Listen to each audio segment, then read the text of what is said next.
آپ روٹی کھاتے ہوئے دودھ پیتے ہوئے بچے ہو، بال تو آپ کے سفید ہیں، ٹھیک ہے، دودھ پیتے ہوئے بچے ہو کہ پی ڈی ایم نے آپ کو بہلا پھسلا کے تو اپنی باتوں میں لگا لیا تھا. یار کچھ شرم کرو یار، ٹھیک ہے.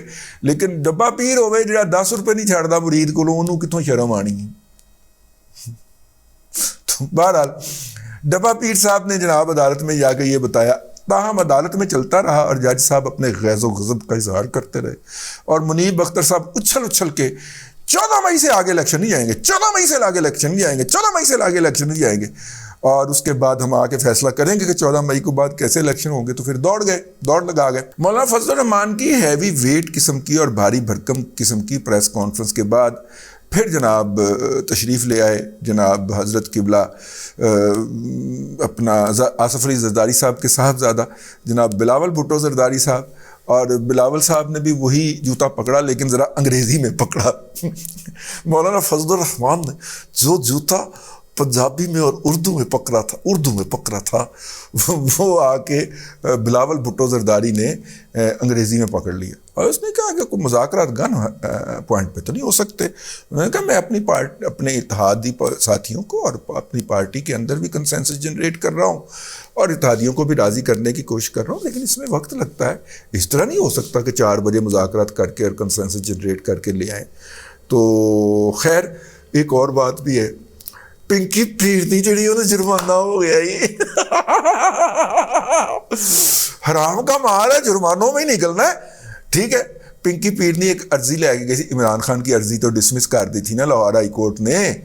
دیکھیں کوئی پٹیشن جو ہے وہ خدشے کی بنیاد پہ نہیں ہو سکتی کہ جی میرا خیال یہ ہے کہ یہ بندہ مجھے قتل کر دے گا تو لہٰذا پہلے اس بندے کو پڑھ کے نا آپ ٹاک دیں یا اس کے خلاف کیس درج کر دیں کیونکہ مجھے رات خواب آیا تھا کہ یہ کر دے گا. تو پنکی پیر عمران خان کی درخواست تھی کہ جناب یہ عید کے دنوں کے اندر جو ہے آپریشن کر دیں گے اور جناب ان کو روکا جائے، تو عدالت نے مسترد کر دی تھی. تو آج پھر عدالت کے پاس پھر پہنچے ہیں اور پھر پہنچ کے اب پنکی پیرنی کی درخواست لے کے ٹر گیا. اظہر صدیق ہیوی ویٹ ایڈوکیٹ، اظہر صدیق گینڈا ایڈوکیٹ جو ہے، میں پیار سے ان کو گینڈا بھی کہتا ہوں، لیکن ہیوی ویٹ ایڈوکیٹ جو ہے یہ کہ از پے رول آف بیریا ٹاؤن جو کہ ریاض اپنا فیض حمید نے اس کو رکھوایا تھا. تو اظہر صدیق صاحب وہاں پہ پہنچے ہیں. وہ مائی جڑی ایم این اے میرے خلاف جن نے درخواست دیتی تھی نا سائبر کرائم دے وچ، یہ وہدا بھی وکیل سی اور مائی میرے تے بہتان تراشی کر رہی سی. اسے اپنی عزت کا تو کوئی پاس نہیں ہے نا، ٹھیک ہے. مطلب وہ جو الزام لگا رہی تھی وہ خاکسار کی حرکت نہیں تھی، بلکہ اس کی ٹویٹ کے نیچے ہمارے ایک عدد فین نے جا کے یہ حرکت فرمائی تھی جس کو ہم ڈس اون کرتے، ٹھیک ہے. لیکن وہ بھائی تیری عزت دا معاملہ تو کٹ جا، ٹھیک ہے. لیکن وہ بات دہرا رہی تھی تو اظہر صدیق ساتھ میں گینڈے کی طرح دانت نکال کے ہنس رہا تھا. یار یہ کیسے غیرت مند لوگ ہیں یار، یہ اس پارٹی میں کیسا غیرت مند پڑا ہوا ہے. تو خیر یہ وہ اظہر صدیق صاحب ہیں. یہ پنکی پیرنی کی درخواست لے کے گئے کہ جناب خدشہ ہے کہ عید کی چھٹیوں کے اندر آپریشن ہو جائے گا.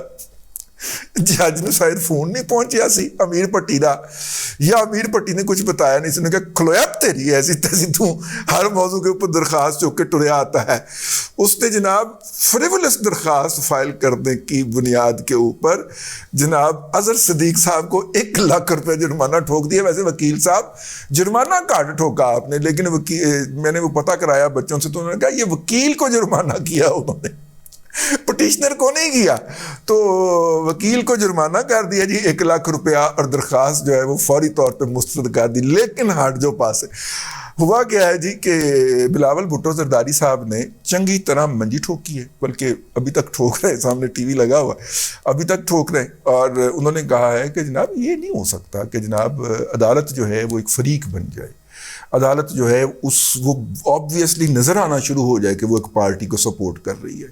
ہمیں آپ کے اس بینچ کے اوپر جو کہ 3-2 کا فیصلہ کرنے والا بینچ ہے، اس کے اوپر جو آپ کہتے ہیں اس کے اوپر شدید اعتراض ہے، کیونکہ ہم 4-3 کا فیصلہ قبول کرتے ہیں جو کہ جس کے اوپر پارلیمنٹ قرارداد بھی پاس کر چکی ہوئی ہے.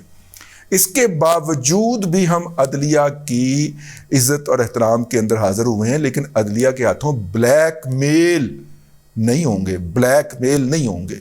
یہ انہوں نے اعلان کیا تو بس اس کے بعد پھر بریکنگ نیوز چل گئی کہ سماعت جو ہے وہ 27 اپریل تک ملتوی ہو گئی ہے، اور ابھی ریٹن آرڈر آنا ہے. ریٹن آرڈر جو آئے گا تو اس کے اندر ہم دیکھیں گے کہ یہ ججمنٹ یہیں تک ہے یا اس کی تاریخ کے اندر اضافہ کر دیا گیا ہے. تاہم اب تک کی اپڈیٹ یہی ہے. تو میں نے کہا کہ آپ کو بتا دیا جائے کہ مولانا فضل الرحمان صاحب نے بھی ڈبل سول اتار لیا ہے، اور گوچی کا جو ہے وہ پہنتے ہیں بوٹ جناب بلاول بھٹو زرداری صاحب، انہوں نے بھی نکال لیا ہے، اور پارٹی ناس پئی.